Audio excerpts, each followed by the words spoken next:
આ સત્રમાં અમે સિક ડેના નિયમો જોવા જઈ રહ્યા છીએ, જેનો અર્થ થાય છે કે તમારી ડાયાબિટીસની સંભાળ રાખવી.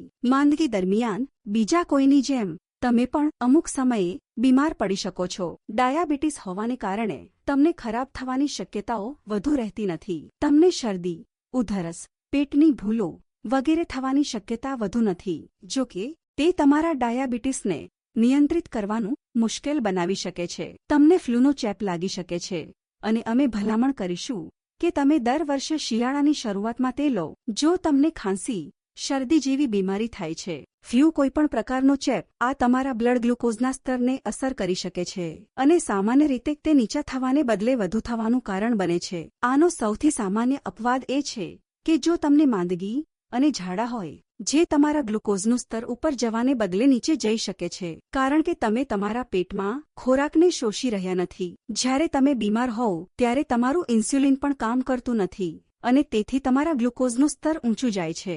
જો આ નીચે ન આવે તો તમે તેના બદલે કીટોન્સ બનાવવાનું શરૂ કરો. કેટોન્સ એ તમારા શરીરની ચરબી બર્ન કરતી આડપેદાશ છે. આ ડાયાબિટીક કેટોએસિડોસિસ તરીકે ઓળખાતી ખૂબ જ ગંભીર સ્થિતિ તરફ દોરી શકે છે, જેને ડીકે તરીકે પણ ઓળખવામાં આવે છે, જ્યાં કીટોન્સ શરીરમાં રાસાયણિક અસંતુલનનું કારણ બને છે. આ કારણે બીમારી દરમિયાન તમારા સ્તર પર નજીકથી નજર રાખવી જરૂરી છે. તમારે દર 2 કલાકે તમારા ગ્લુકોઝનું સ્તર અને કીટોન્સ તપાસવાની જરૂર પડશે.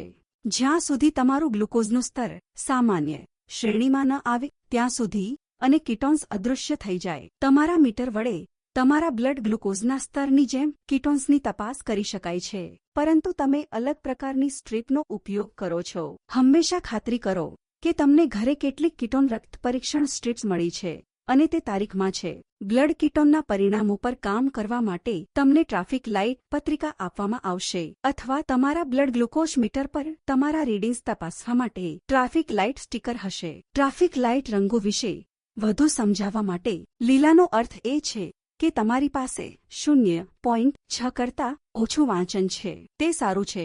કોઈપણ પાસે થોડી માત્રામાં કીટોન્સ હોઈ શકે છે. આ એટલા માટે હોઈ શકે છે કારણ કે તમે થોડા સમય માટે ખાધું નથી. આખી માંદગી દરમિયાન જો તમે કરી શકો તો ખાવાનો પ્રયત્ન કરો, પરંતુ તમારે પાણીની નિયમિત ચુસ્કીઓ લેવાનું ચાલુ રાખવું જોઈએ. આ તમને હાઇડ્રેટેડ રાખવામાં મદદ કરે છે, જે મહત્વપૂર્ણ છે. જો ગ્લુકોઝનું સ્તર ઊંચું હોય તો દર 2 કલાકે ફાસ્ટ એક્ટિંગ ઇન્સ્યુલિનની સુધારણા માત્ર આપો. આગામી રંગ એમ્બરનો અર્થ છે કે તમારી પાસે 0.6 અને 1.5 ની વચ્ચે કીટોન સ્તર છે.